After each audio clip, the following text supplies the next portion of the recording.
Today is May 10th, 2014, and this is episode 108. This program is intended for informational and educational purposes only. Cryptocurrency is a new field of study. Consult your local futurist, lawyer, and investment advisor before making any decisions whatsoever for yourself.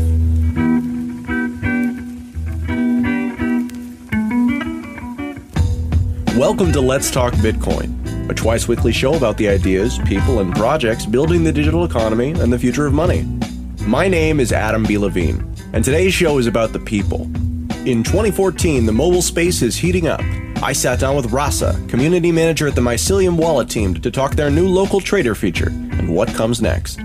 Then, Stephanie Murphy caught up with Neil and Jonathan of Altcoin Labs. They talk education and consultation, meetups, and HunterCoin. Later, on a rooftop in Toronto, I spoke with Michael Perklin about the Cryptocurrency Certification Consortium, what it is and how it works. And finally, we close today's show with Mark Edge of Free Talk Live.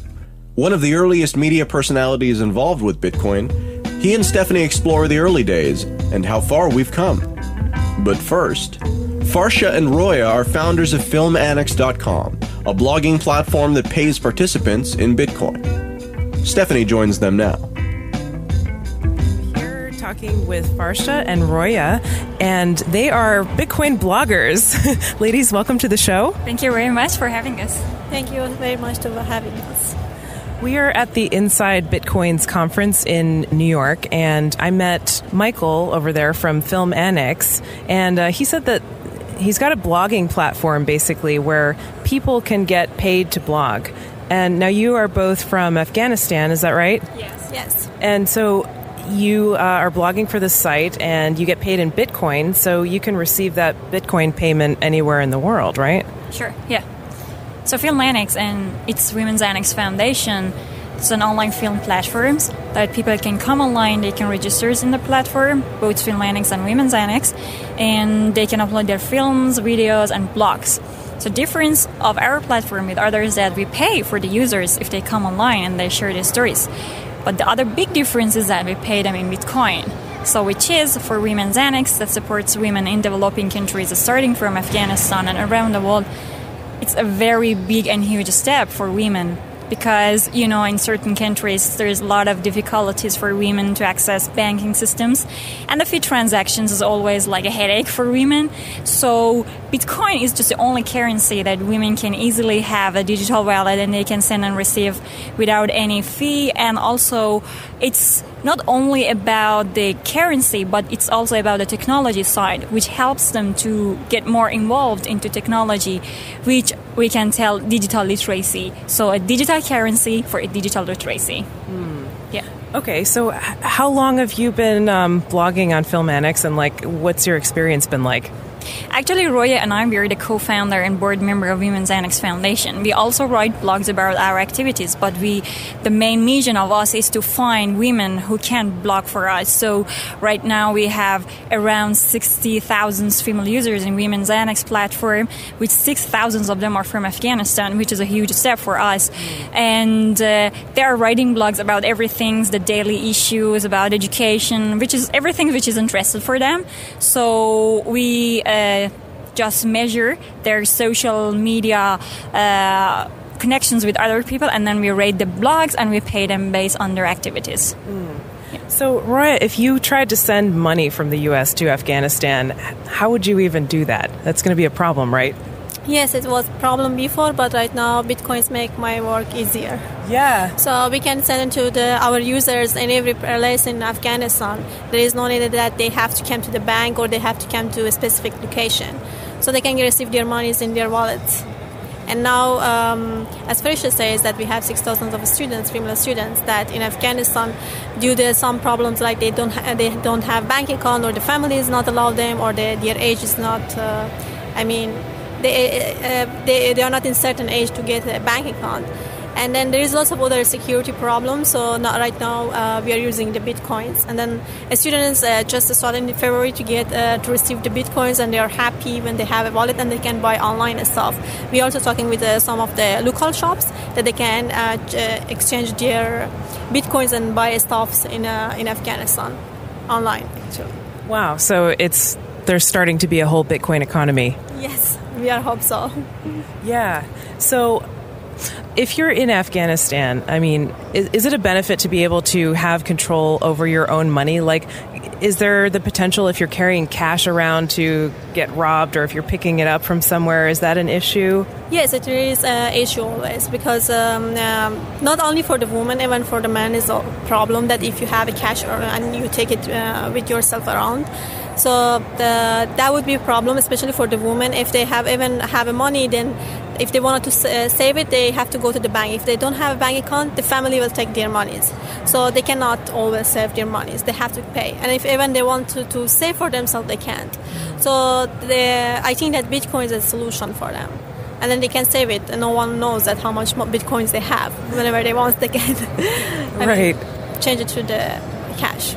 Yeah, exactly. So that could be a pretty revolutionary thing if women were able to keep control of their own money without their family taking it, or exposure to risks when they're carrying around cash or whatever, right? Yeah, definitely. So that's why we are trying to push the concept of digital literacy by means of digital currency, which is a very huge step for women. It's also led them to financial independence, which is like a women empowerment. We really want the women be a very strong part of the society that always they are going to be ignored. It's not always in developing countries, it's also in developed countries as well. So this is a common problem, but I mean in Afghanistan and certain countries is a little bit more big issue.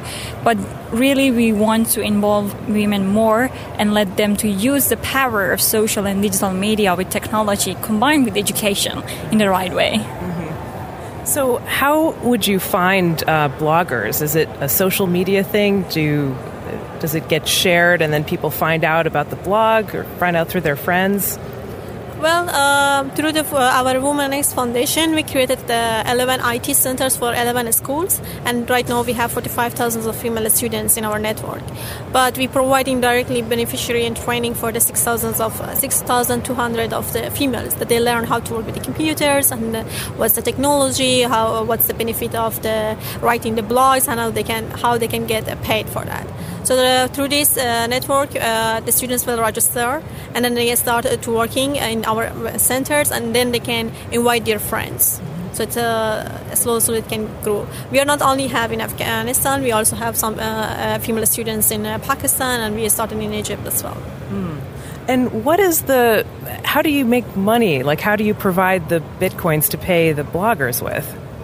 Our revenue is based on online advertising. So whenever you produce blogs and videos based on the content that other people share your blogs, and also if you share other people's blog, which is important, so you will get paid by the measurement that we call it Buzz Score, which is our measurement, which is your social activity, plus we pay you based on your activity. Okay, so how much, if somebody's living in Pakistan, Afghanistan, or Egypt, how much can they make doing something like this? It's dependent to their works and activities. Some students can get paid like $500. Some students only can get $50 to $50 to $100. It's dependent to how much they are active. Per blog post or per week? It's per revenue per month. Oh, per month. Okay. Yes. So, but if you're in Afghanistan, that might go further than in New York City, right? Yes. I mean, this is $100 is a lot of money for them. And then they can do everything with them. Even some of the families, all of their revenue of, the parents that they're working outside is probably be $120. And $100 only for one female, it's a lot of money, especially when they are students of schools. Yeah, definitely. So, okay, I want to talk about women in Bitcoin. Recently, we were just talking about this. Farsha and I just filmed an interview about women in Bitcoin and sort of the media perception that there are no women involved in Bitcoin. What do you think about this as people who have a company that exists to bring women on board and pay them with Bitcoin? I think, it's not only... I think it's like a typical things for business or technology. It's as women's involvement, it's always less than men. But I think the important thing is that we have to make and build a very strong community. I think we believe on community building, which is not always the physical spaces or geographical places. I think online community building is very important. So that's why we try to let the women who have certain problems in specific countries, maybe the security problems, they cannot go out, we invite them to come online and support each other. So if I have a very good experience on Bitcoin, I definitely write a blog about it, that I have this wallet, I made this digital wallet, I really loved it, and I can send and receive money.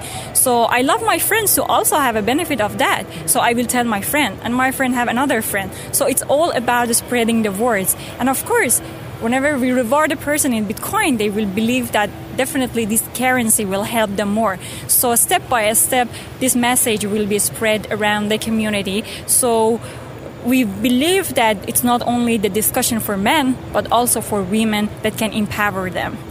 If someone is a blogger on this platform and they get paid in Bitcoin and they're living in Afghanistan, like how do you provide support for them to use other types of Bitcoin wallets or teach them how to do transactions, or do they just kind of figure that out by themselves? No, we provide training for them. And we have a plan that for future that also we provide training how they can do mining. So right now they just know how to get the monies and how about the transaction and how to make the wallet. But in future we wanted to teach them how to start to mining Bitcoins. Great. Wow. We always try to update our users in Filmanix and Women's Annex platform. That's why we always, every day or every 2 other days, we write a blog about our certain changes that in the platform and everything about Bitcoin, because we just shift to Bitcoin, so we are going to let the users. So we always update them about everything.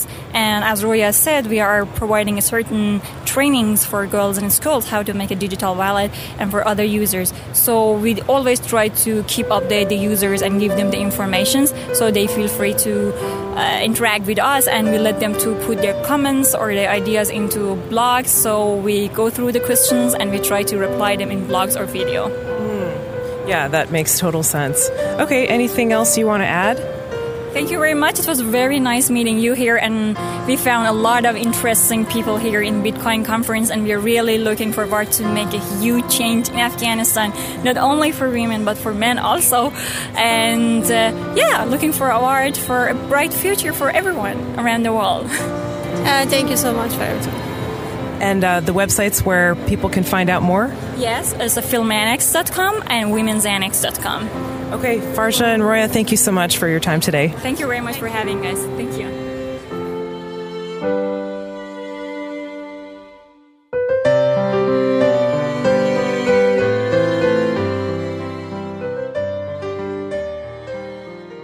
So I'm sitting here this morning with Dimitri, known as Rasa Online.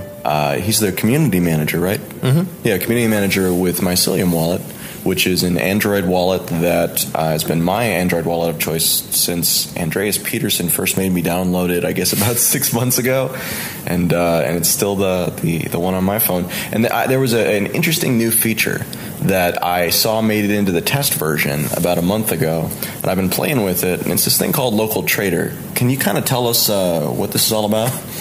So the idea is that as a new person, you download your first Bitcoin wallet, which we hope is Mycelium, and then you have a question, how do I get my first Bitcoins?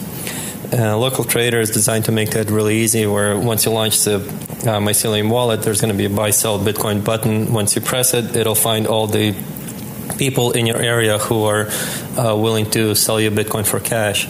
So in a sense, it's like local Bitcoins, but it's built directly into the wallet, so it's fully integrated with your Mycelium wallet. So how do I indicate that? So like if I want to sell Bitcoin, then I like list an order of the price I want to sell, the area that I'm in. Yeah, it allows you as a seller account. For now, we only have standing seller and instant buyers. Eventually, we'll have standing buyers as well, but you would create a sell order using the same system, the Local Trader, which lets you create as many sell orders as you want with different tiers of fees. So, for example, you can set different prices for different locations depending on how difficult it is to get there, or different prices for the amount of money that you're willing to trade for. So how does this process work? So we want to make a trade. We're not in the same area. Show me what happens here. So You would hit the buy sell Bitcoin. It'll use your GPS on your phone to find all the people who are close to your area, organized by the top 10. You would it will list the sellers, their ratings, any kind of extra info they want to have, and their prices. Choose any of the exchange services that we track prices for, plus any kind of fee that they set up. And you can have fees even be negative in case you want to sell really quickly. Once you hit buy on one of the sellers, it will open a chat window where you can talk to the seller to negotiate where you want to buy. And at the same time, it'll tell you exactly how many Bitcoins or how much cash you would trade and how much you would receive. So if I don't have that many Bitcoin in my wallet, can I place a sell order for it? Since it's all integrated, it would actually, if you don't have enough Bitcoin to cover your sell order, it will actually make your sell order inactive at the time. So when you see somebody selling, you will know absolutely for certain that they actually have the Bitcoins to sell. Okay, so then we go into a chat and we are negotiating. Are we talking about price? Are we talking about location? What are we talking about? Both. Until both of you agree on the location and the price, there's going to be a button there that says accept offer. So until you guys actually decide, you're free to talk it out. And if you don't want to trade, you just hit stop and it's not going to affect you in any way.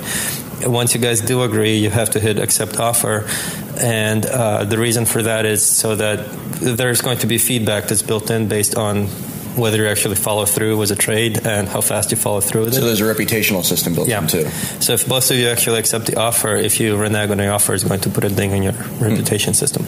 So then we've agreed, we negotiate, we meet up in person. What happens? Once you meet up in person, you give cash to the seller. The seller will have a cash received button. Once that happens, it'll automatically transfer money from one phone to the other without needing to swap Bitcoin addresses. And it also has a new feature we have called a transaction confidence graph. One of our servers is connected to half the Bitcoin nodes, the other is connected to the other half the Bitcoin nodes, and it'll actually track the transaction as it's getting broadcast and transmitted through the whole network. And on top of that, we'll be keeping track for things like double spends, unspent inputs, and malleability and other things, which will affect the transaction confidence graph of if for every unspent output, it'll halve the confidence. So this is an audio show, so let's talk about this confidence graph for a second. Basically, in practice, what I've seen is that this is basically a zero confirmation, right? Pretty much, yeah. Okay, so the idea here is that when the transaction is broadcast by the person selling the Bitcoin, you are tracking how far around the network it gets. And if it gets all the way around the network or gets to most of the network, then the chances of it not being included in a block are very, very low. And so even though it hasn't already been included in a block, you have a high degree of relative. I mean, so how secure is something like that? Is it possible to have, strong confidence with zero confirmations? The confidence graph never gets to 100% because there are still issues that might happen. I'm not really sure what, but if the confidence gets to 99%, that means that a proper fee was included. Pretty much all of the network has heard it by now. There's no unspent inputs, and it's 99% sure that the transaction will get included in the next block. You can't ever get to 100% because there could be things like chain fork or something where your transaction gets wiped out, but it's pretty close to 100% at that point. So this has been kind of a sticking point in the space, is that it's really hard. A lot of people have trouble since there's no way to, sometimes a Bitcoin block can take 20 minutes or 40 minutes. And it's sometimes very difficult to wait that long in a retail situation. So do you see, this is in a local trading application, but it seems like this has greater implications than that potentially. Eventually we'll include it in the rest of the application as well. And I'm familiar with that because I've done trades in person. Sometimes you have to sit there awkwardly for about an hour for a block to confirm. So this will definitely fix that. Other really nice feature with this is your authentication and registration is done using private key message signing. So when you associate your Bitcoin address to your local trader account, you don't need any passwords with that. You authenticate using a private key, and all chat between you and the user is encrypted using your respective private keys. Interesting. So the only thing we will store is the Bitcoin address associated with it, whatever username you choose, a very coarse location to within 1 square kilometer, and your trade history for the feedback type stuff. So in a way, it'll be it can be as pseudonymous as Bitcoin itself. So one of the kind of final sticking points here is that I noticed that you're basically, you're talking about the price before you actually meet in person. And, as we've seen in the last couple of weeks, the price in Bitcoin can be really pretty ridiculously volatile sometimes when it comes to these local deals. So do you have any way to deal with local volatility? Yeah, before you press the accept, the seller and the buyer, I'm not sure if that change might be only one of them, can hit the update price button, so it'll be able to update the price constantly. And even if you hit the accept trade button, one of you can hit the update price button if the price changes too much, and it'll unaccept the price again, and then you guys can continue to negotiate. Since we got Local Trader finished up, it freed up the time and added resources within Local Traders that it will now allow us to pursue the next step, which is going to be HD wallets. I was going to ask about that, yeah. So our next big feature will be HD wallets, and then after that, things like being able to descriptions to your transactions, export all your transactions in a comma-separated value file. CoinJoin, too, is going to be on our steps as well. Very cool. So, I'm looking at your product. Like I said, I've been using it for about 6 months, and I don't see any monetization in it at all. Is there any plan for that? Is this just a play to be ubiquitous first? So, Local Trader will be our first model for that too. Don't require you to go through Local Trader, but if you use our system for convenience sake, we will charge 0.2% fee on top of whatever the seller charges as well, both on a buy and sell. Okay, so that's it. Then that's 0.2%. 0.2%. Okay, cool. Yeah. And after that, we're also looking into adding things like altcoins, which may end up being as plugins that you download for a little bit of extra money, merchant options and things like that. And we're looking to hire developers right now to kind of help us out with this, since we're focusing more on HD wallet side of it. So your group is based out of Austria? Austria, yeah. Mm-hmm. So, sounds like you've got some impressive features. I know that one of the other projects that Mycelium has had kind of on the back burner for a while has been this wireless card. Is that still on the table at all? Definitely. Our hardware guys are actually in the process of evaluating some test hardware right now. They probably will get the prototypes by end of spring or so. Great, terrific. So, I'm glad to see that's making progress again. Yeah. We still have no idea when it's going to be out, sadly, but all of us are really anxious to get it out. I'm just glad that it's still being worked on. Like I said, that's the important part here. The main issue that turned out to be is that the idea ended up being a little bit ahead of its time, so the hardware wasn't quite out yet, but it is kind of all the new stuff that's out right now will hopefully be enough to cover it. That's the thing. Just wait a couple of years, right? Yeah, pretty much. So, Rasa, anything else we need to talk about here, man? No, that's about it. Well, it was great catching up with you again, and we look forward to seeing your continued progress in Mycelium Wallet. So if people are interested in Mycelium Wallet, where should they go to download it? Mycelium.com, or search for Mycelium on a Google App Store. And that's MyCelium? Yeah, MyCelium. Okay, great. Terrific. Thank you for your time, man. Mm-hmm. CryptoKit is the world's first Chrome browser Bitcoin wallet. It's the easiest, fastest Bitcoin wallet payment system. With a simple one-click install, it takes just seconds to get your wallet set up. And because CryptoKit finds the address and payment for you, there's no more fussing around or tab switching. CryptoKit is more than just a wallet. It comes with a preloaded PGP encrypted social network, news feeds from Reddit and Google, and up-to-date charts from exchanges. Finally, CryptoKit Directory allows you to make two-click payments with any of the BitPay merchants. Once you install CryptoKit, you won't need anything else. For more information or to download CryptoKit, visit CryptoKit.com. EasyDNS is the Swiss Army knife for your domain names, helping meet their customers' individual needs since 1998. EasyDNS has been an outspoken critic of SOPA and CISPA. EasyDNS was an early supporter of Bitcoin, and now they are proud to sponsor this show. Do business with a company that shares your values. Get a 13% discount when you pay with Bitcoin. Go to bitcoin.easydns.com and be sure to use discount code LTB. Stephanie Murphy from Let's Talk Bitcoin. I'm here at the Inside Bitcoin's New York City conference, and I'm talking with Neil Miller and Jonathan Zavalos from Altcoin Labs. They also started the first altcoin meetup. Gentlemen, welcome to the show. Thanks for having us. Altcoin Labs, I want to talk about that. But first, tell me about the altcoin meetup that you started up. Why altcoins? Well, generally speaking, I got into Bitcoin back in 2011 as a miner, and I was just kind of like interested in it. As a miner? Oh, yeah. Okay. Not a big-time miner, nothing like that. But anyways, so as the years went by, like I actually didn't hear about Litecoin until at some point last year, probably around April. And then I just got fascinated by it. And then I heard of Feathercoin and some of these older coins, Peercoin and stuff. And I just thought that was much more interesting personally than Bitcoins themselves. Why were those more interesting than Bitcoin? Well, because, all right, so I'm kind of a nerd. I like Bitcoin a lot. I think the technology is amazing, but it felt kind of slow paced. I know that's crazy to say because Bitcoin's extremely fast paced, but compared to altcoins, and I felt like the communities of the different altcoins were coming out in different ways, and I almost liked the different attitudes, maybe. Yeah, definitely. I mean, when we started up the meetup in Chicago, it started in, late September. And, basically from there, in late September, Dogecoin was released and it completely, changed the landscape. People kind of, went from this very serious, cryptocurrency, blockchain, Bitcoin to, playful Shiba Inu, meme on a coin. So I thought it was hilarious. I thought it was awesome. Altcoins made that possible.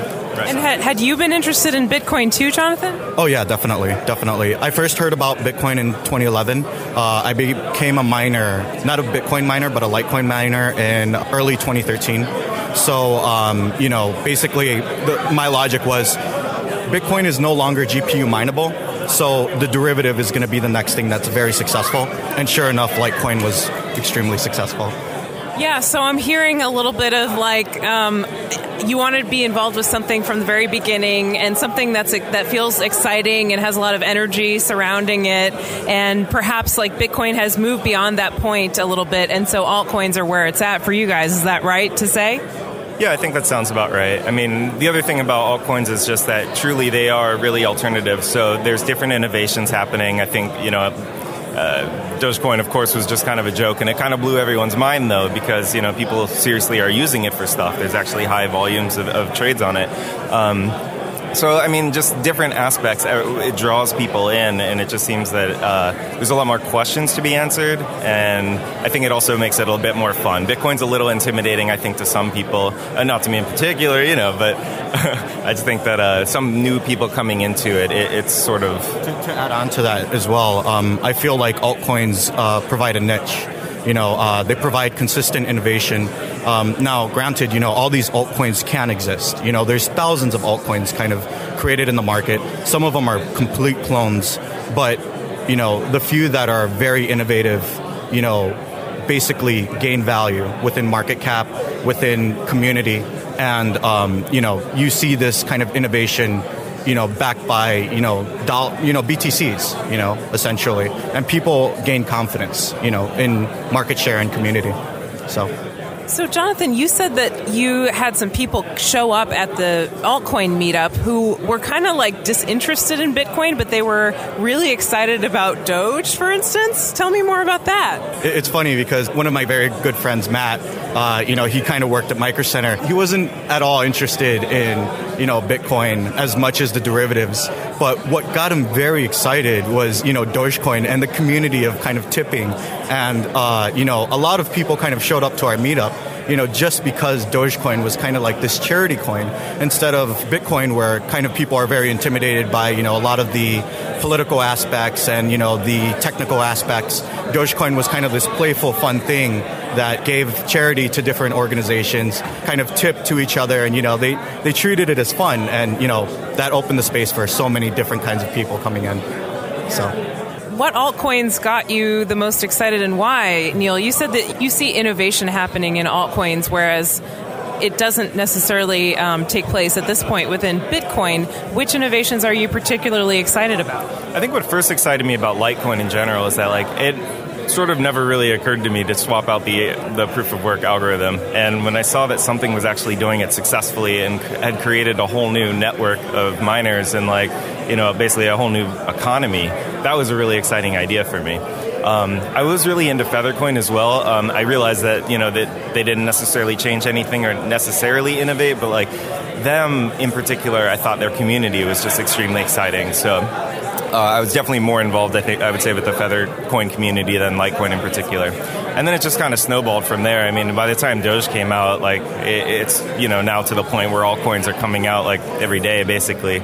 It's hard to say on any given day what the innovations are, but generally speaking, that tweaks to the algorithms, tweaks to maybe even like proof of stake versus proof of work, different smaller innovations perhaps, but I think that also bigger ones too, like the ideas of encrypted blockchains or Darkcoin these are interesting things. I don't know how they're going to pan out, but I'm really curious and I'm glad that somebody's doing it. Yeah, so I would actually say I'm kind of a big analyst, and I always kind of look at Bitcoin Talk to look to the new announced, kind of altcoin. And I just love doing that. I love seeing the innovation behind it. I love, for example, seeing kind of like Frodo shares, now BitShares, kind of like, digital autonomous corporation, kind of proposal. And another obscure coin, Hunter Coin, which basically has a game built on the whole blockchain. Every move that you can actually make on Hunter Coin is seen, through the blockchain kind of building as a ledger for these kind of moves that you've performed in an MMORPG. I feel like that lays the foundation for so many innovations. Wow. In blockchain. Yeah, I mean, and it's these really obscure coins that people just don't know about. And I feel like they're going to refine the blockchain. They're going to create their own market shares. And in the end, they're going to be worth significant value, significant within whatever niche they kind of fulfill. What do you think makes an altcoin stand out? There are just so many altcoins now. What do you think defines a successful altcoin from the ones that fail? There definitely are so many. I would say community is a really big one. Dogecoin taught me that. I would say that technical innovation is another. Even just the shift over to Litecoin, that was the first one. There's a lot of new algorithms coming out too, like the X11 and stuff like that. These things are like sort of, I think that they're a big deal, but they're also somewhat incremental steps. So it's hard to pinpoint it on any one thing. It's sort of a combination of everything, just like, Bitcoin. Bitcoin is pieced together by all kinds of different cryptographic ideas, but like basically everything fell into place properly. And the timing is right where people are actually interested in it, and it's taking off. So I would agree with Neil, in the sense that it really depends on the type of niche that it fulfills. It depends on, I always call it market demand, right? Cryptocurrencies, I think there is a market demand. I would actually argue with Dogecoin, there was a market demand. I mean, people probably felt like it was, Bitcoin was too serious. The market was getting spammed with all these, script coins that they didn't like and they didn't believe in. So people mined Dogecoin. I know I did, to be ironic and funny, and sure enough, ironically and funny enough, it's now a serious kind of currency, so the joke's kind of being played on, not even on us. It's awesome, It's just a joke. Yeah, I wouldn't even say it's just a joke, it's just, it's an evolving joke, and it's great. I think it's awesome, and it really depends on the niche at the time, so that's what I would say. Yeah, cool. So what goes on at an altcoin meetup? Like, what do people talk about, and do people have projects that they're working on, or is it more just a social kind of event? Generally speaking, so far, it's just largely been discussion. We're trying to form a base of like sort of regular members, and we do have a fair number at this point.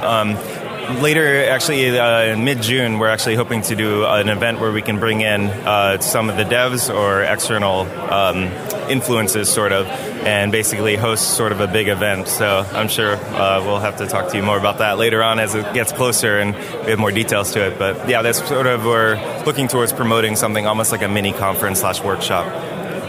Yeah, I think it's the big thing is, the devs. We want to essentially put a face to the coin. I think the biggest problem in the altcoin market is trust, right? IPO coins, right? You don't know whether or not these people are going to take your Bitcoins, honestly. Just so much funding and so many kind of changing things, it's overwhelming. So we kind of want to refine that and, say, hey, this person's kind of trustworthy. They're in this market. They've built this. And this is their product. This is their coin. We just want to refine that.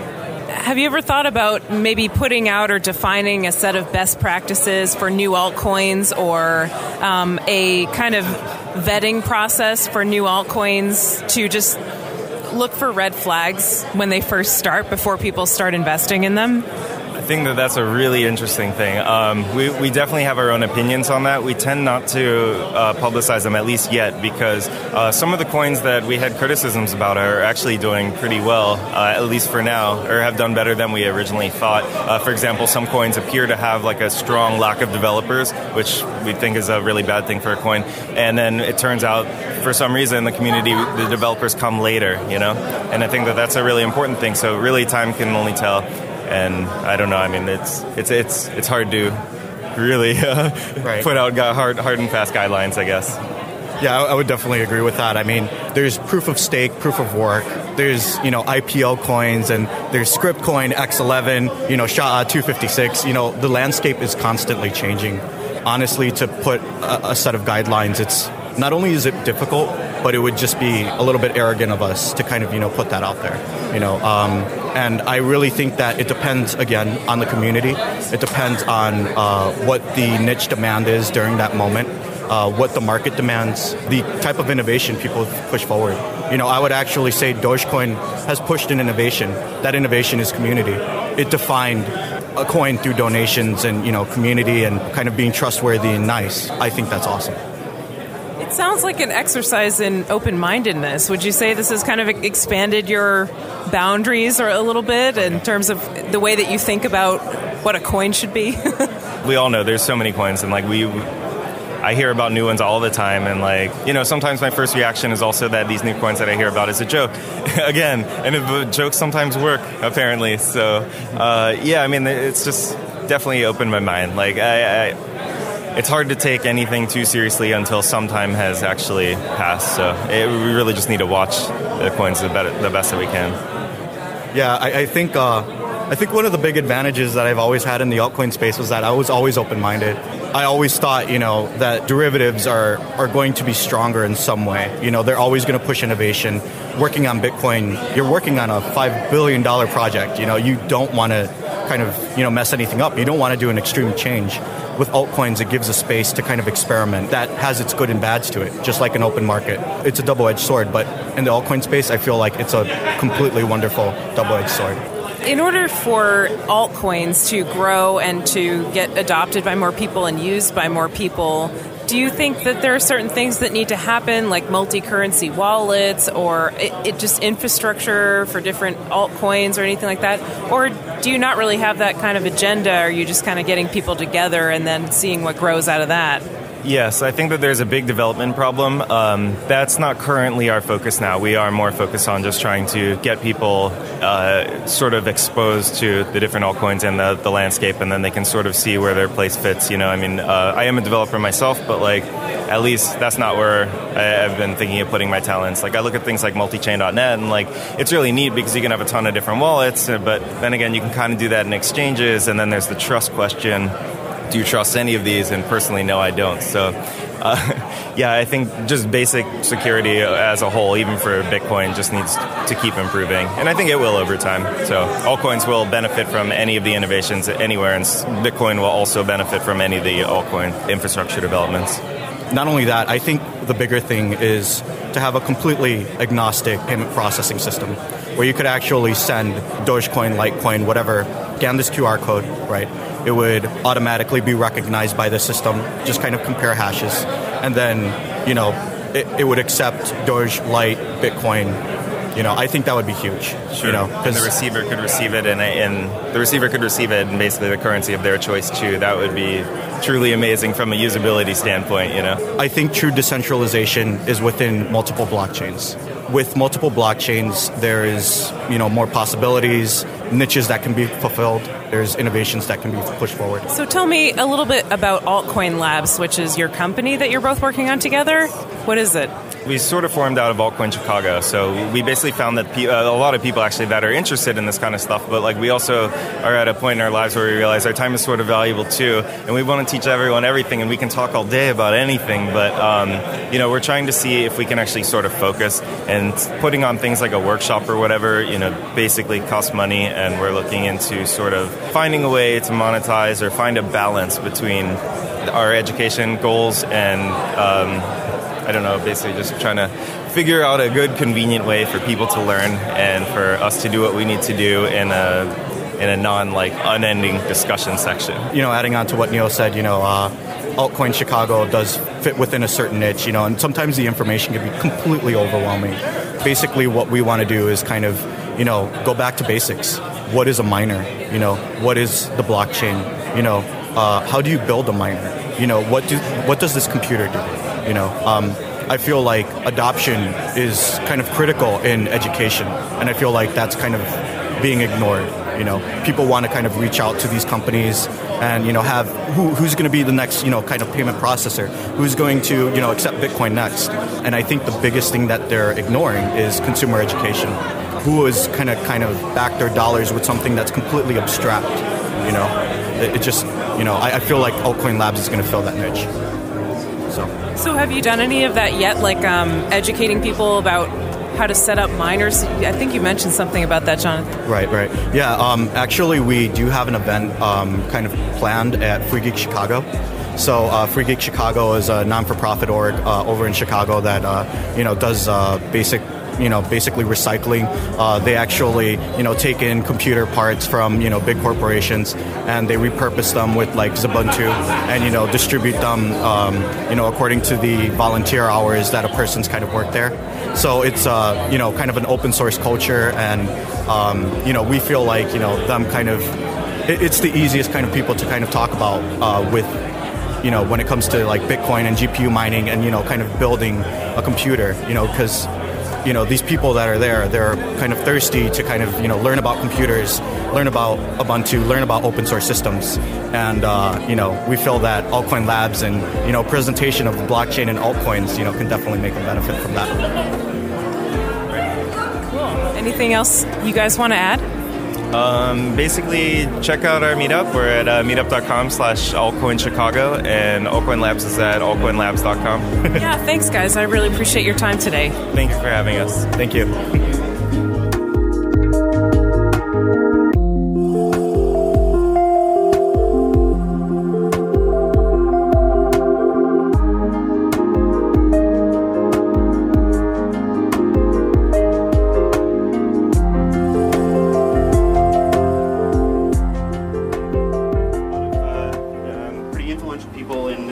Space.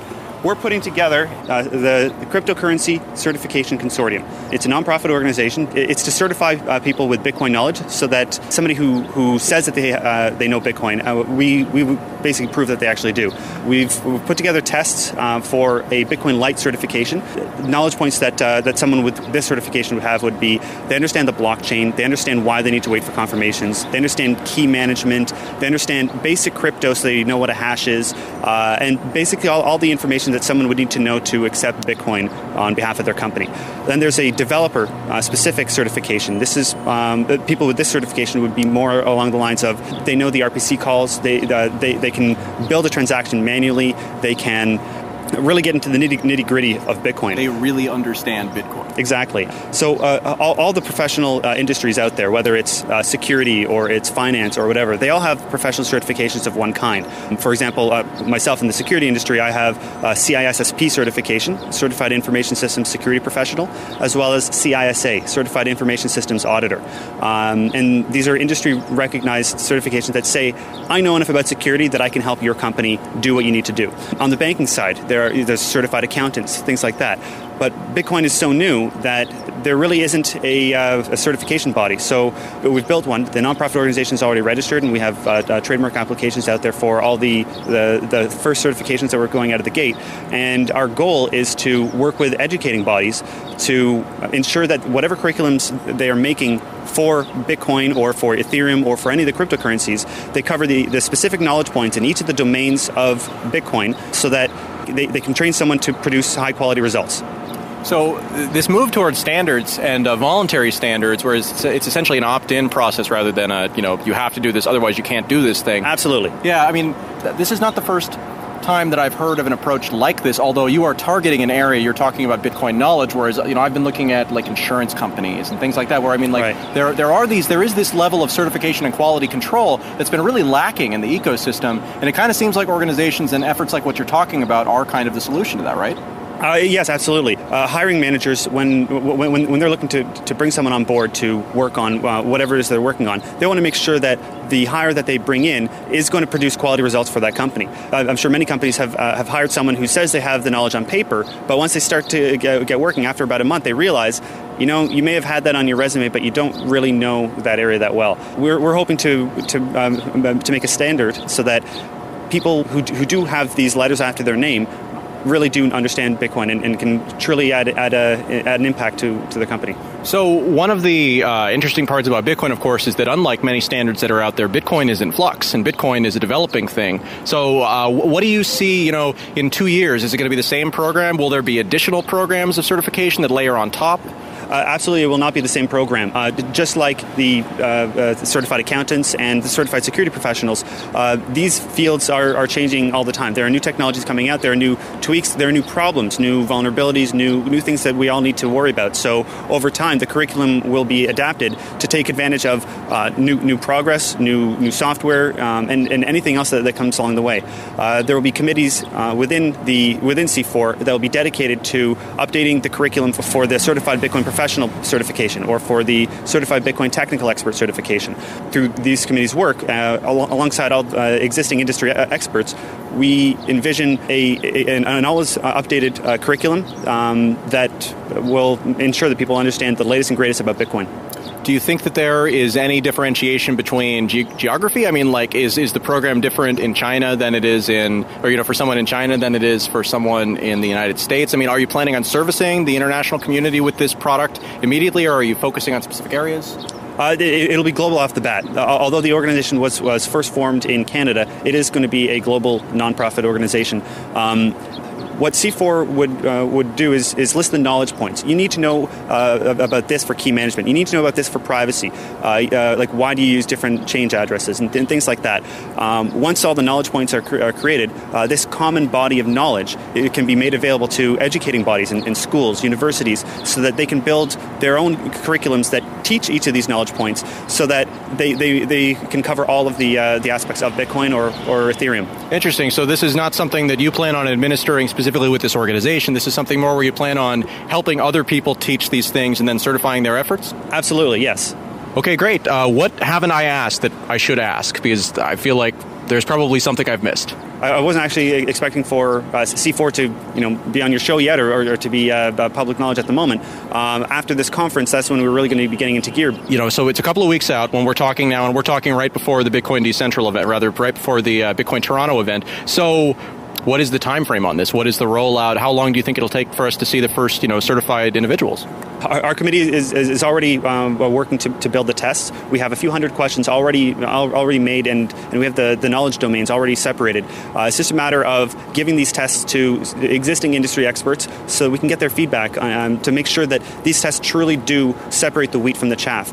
It's one thing to say that, I'll ask you a question about Bitcoin, but it's another thing when industry experts look at it and say, yes, this really would show that someone understands Bitcoin.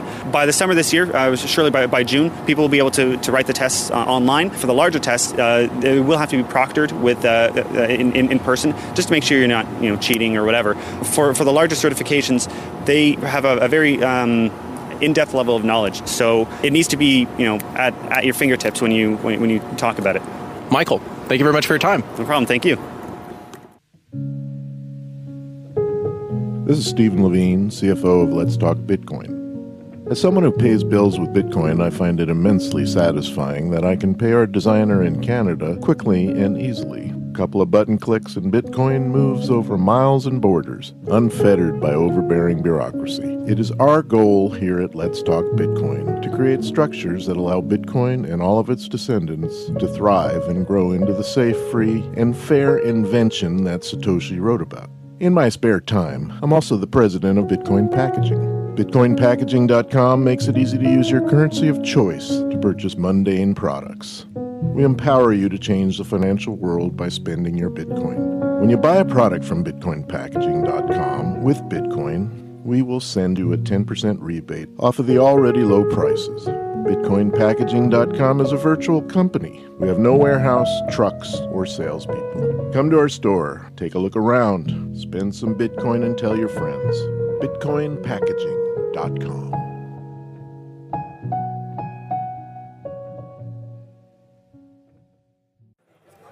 This is Stephanie for Let's Talk Bitcoin, and I'm here talking with a very special friend. We've got Mark Edge here from Free Talk Live. Hi, Mark. Hi, Stephanie. Thanks for having me. Welcome to Let's Talk Bitcoin. You don't have to get quite as close to the microphone as you do on Free Talk Live. That's right. You're looking for an excuse to stand closer. That's okay. My co-host Ian is a stickler on mic etiquette, so I have to be very close. Yes, indeed. And this is because you are a professional talk radio host. You host the show Free Talk Live, and I am actually a part of Free Talk Live. You and I have been doing the Sunday Free Talk Live show for 3 years? Going on 3 years now. Something like that. Yeah. And you actually were doing the Sunday show before I was doing the Sunday show. The Sunday show existed for, I think, maybe a year and a half before that as an online-only thing. So when we decided to swipe the Sunday show that had been sort of created by some, just other activists in the area, I took you along. Yes. Yeah. I'm glad I went along for the ride because it's been really fun. Yeah. And Free Talk Live is a nationally syndicated show. Like we said, it's been on the air for 10 years, over 10 years. Yep, actually. We're on 140 radio stations around the country. Mm-hmm. And you also have a popular podcast, and website is freetalklive.com if anyone wants to check that out. That's right. And we do a open lines current events program that has a liberty theme to it. Yeah, that's the thing about Free Talk Live. People can call in about anything. It's primarily a call-in show. Yeah, and we happen to have talked about Bitcoins before anybody, I think, just about out there. That's the reason I wanted to have you on Let's Talk Bitcoin, because Free Talk Live is the way that I first found out about Bitcoins, and you and your partner Ian there you were the first talk radio show to talk about Bitcoin, and you really exposed a lot of people to it. Well, what happened was we have this program. It's called the Amplifier Program. People pay $5 a month to get an ad-free version of Free Talk Live, and we're happy to provide that. And there's hundreds of those people. And if an amplifiers get special treatment, I mean, these are special people. They're paying us, for goodness sake. And so one of the amplifiers said that he wanted to have a meeting to talk about an alternative currency. Now, we talked about alternative currencies a lot, and they're always failures. It's always this disaster or that disaster prior to us hearing about Bitcoin. So this guy wants to talk to us about Bitcoins. He wants to have lunch, and this doesn't happen too often that somebody's like, well, let's have lunch. All right, you want to drive up to Keene, New Hampshire, we'll have lunch with you and talk about your magic internet money. And so this guy comes up. His name's Gavin Andresen. Now, for those who know anything about Bitcoin, this is the head developer of Bitcoin. I think that may have stepped down from that role a little bit recently, but I don't know for sure. Anyway, Gavin Andresen wants to have lunch and talk about his magic internet money, and in the conversation, I begin to understand the value of Bitcoin, but I'm skeptical because everything's failed up to this point. There's a gold credit card, and you can spend gold like you're spending cash. And, if you've been a libertarian for a while, you've seen it all. E-gold, the whole people trying to use silver to buy a sandwich at PorcFest, the whole shtick. Yes, exactly, and and it's always complicated and convoluted. But I support alternative currencies 100%, and so I listen to him and I tell him, well, I'll tell you what. We have a podcast audience, large podcast audience, that would probably be interested in this. If you want to do some ads, I'll sell you some podcast ads, low price for your magic internet money. And he actually never took me up on this. Low price of 10,000 Bitcoins per spot, right? Well, they were 27 cents a piece. Now, he didn't take me up on the offer to buy podcast ads at the time. He did, however, ask me to pay for his lunch, and then he would pay me back in Bitcoin. So I got, I think, somewhere like 36, 40 Bitcoins for his meal. So that's a pretty good meal now at Bitcoin's at $500 or whatever it's at. So, nice numbers. And what we talked about it on air. That's our job. We like internet alternative currencies, and obviously we have a tech savvy audience.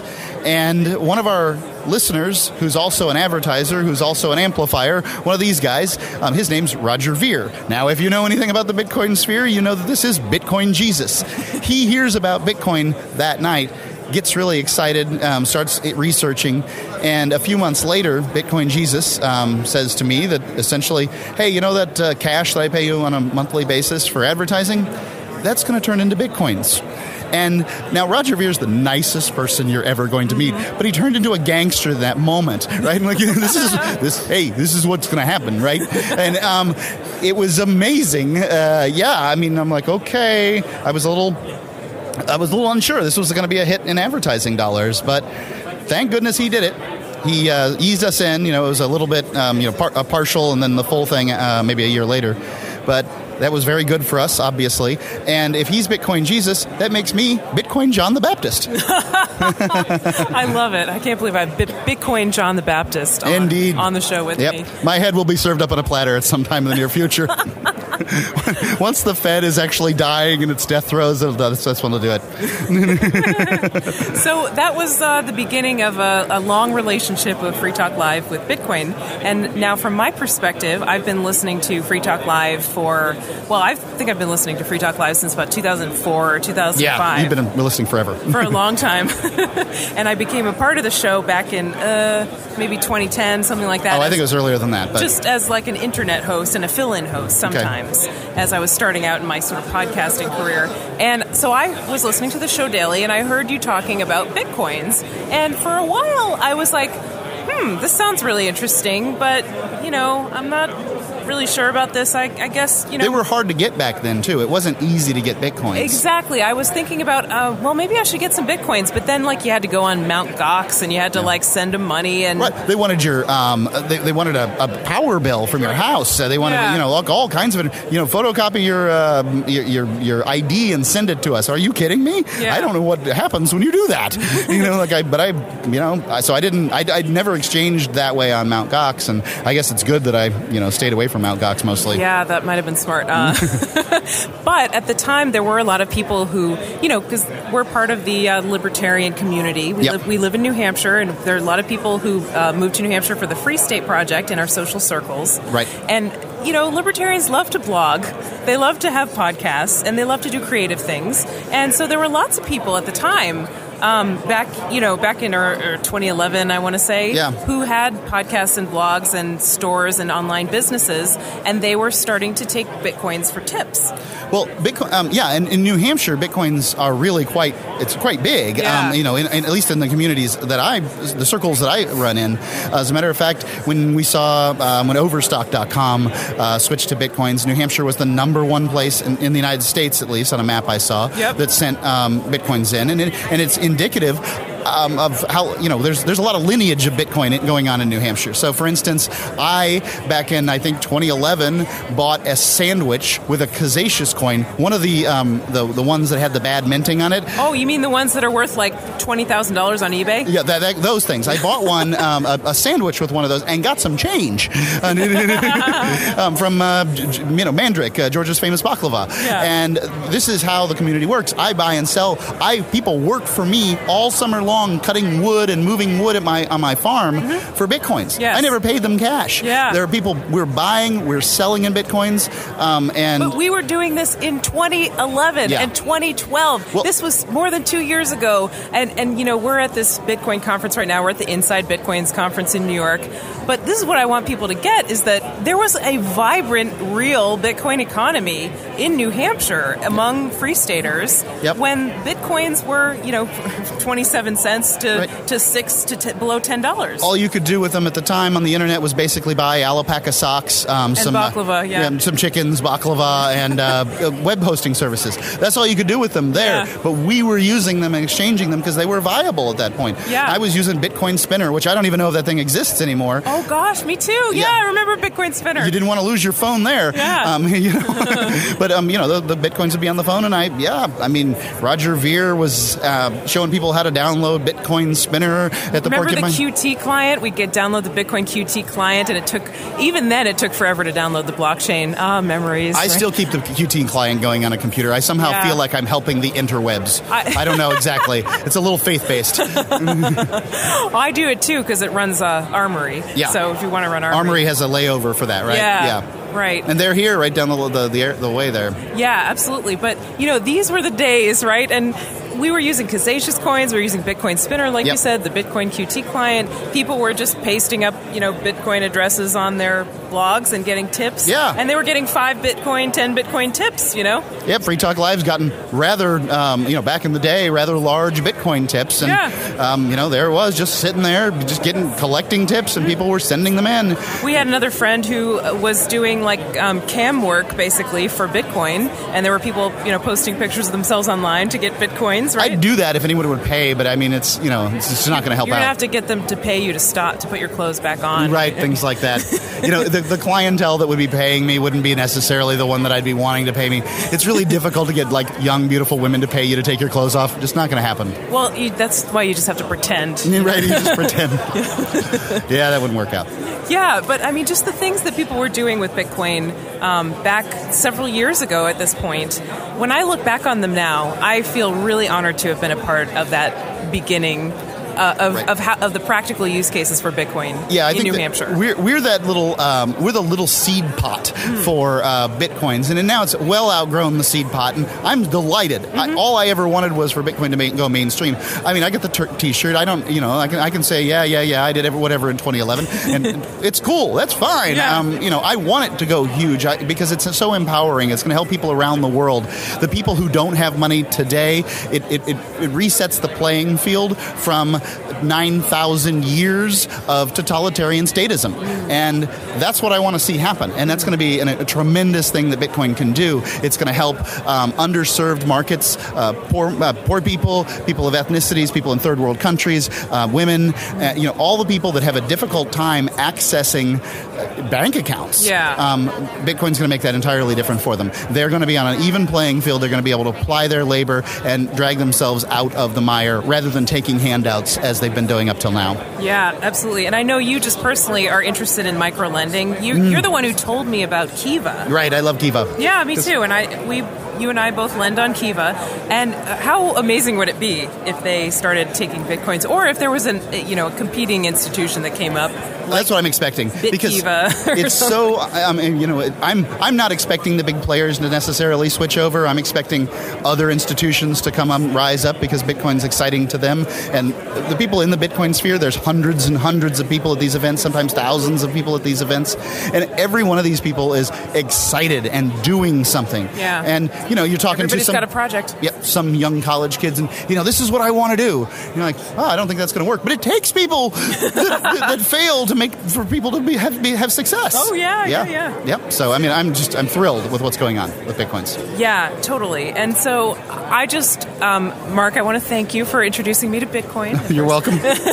And those stories are just so cool. One of the ones that I like to tell, and I think this has been on the show before, but is when Gavin actually said he purchased 10,000 Bitcoins for $50, and he was running the Bitcoin faucet. Yes. This was back years and years ago, and you could go to this website and get 5 Bitcoins as long as you put in a Bitcoin address. Yep, and can you imagine if people held on to them? Some people did. I know I went into the faucet and I don't know what I got. It seemed like it was less than 5 Bitcoins, but I went to that faucet and I got some Bitcoins, and I funded my account. I put it in my mybitcoinwallet.com account, and it summarily a few months later got hacked. Oh, yeah, My Bitcoin. I remember that. Yep. Was it My Bitcoin Wallet? That's when we all learned the painful lesson of don't keep your Bitcoins in third-party web wallets. Yeah, thank goodness that we learned that that lesson, because now other people don't have to learn that lesson. Every bump in the road, we're going to have to get the carriage is going to have to get jostled, and we have to learn these things. Yeah, absolutely. So Free Talk Live is on 7 nights a week. You, Mark, are on 6 nights a week. That's right. There's kind of a rotating schedule of hosts. You and Ian are both on 6 nights per week. Right. And most of them overlap, but one night doesn't overlap. And so on Sunday night, you are on, Ian is not on. That's correct. And I am on with you. That's correct. You were my co-host on that evening. That may have been a little more confusing than it needed to be. You're my Sunday show co-host. Yes. There we go. So you can hear Mark and I together on the radio on freetalklive.com. You can listen on the internet, or you can check the local radio affiliates there. And we talk about anything and everything on Free Talk Live. And Bitcoins are still a frequent topic of conversation on I'm Free Talk Live. Delighted about Bitcoins. I think it's going to change the world.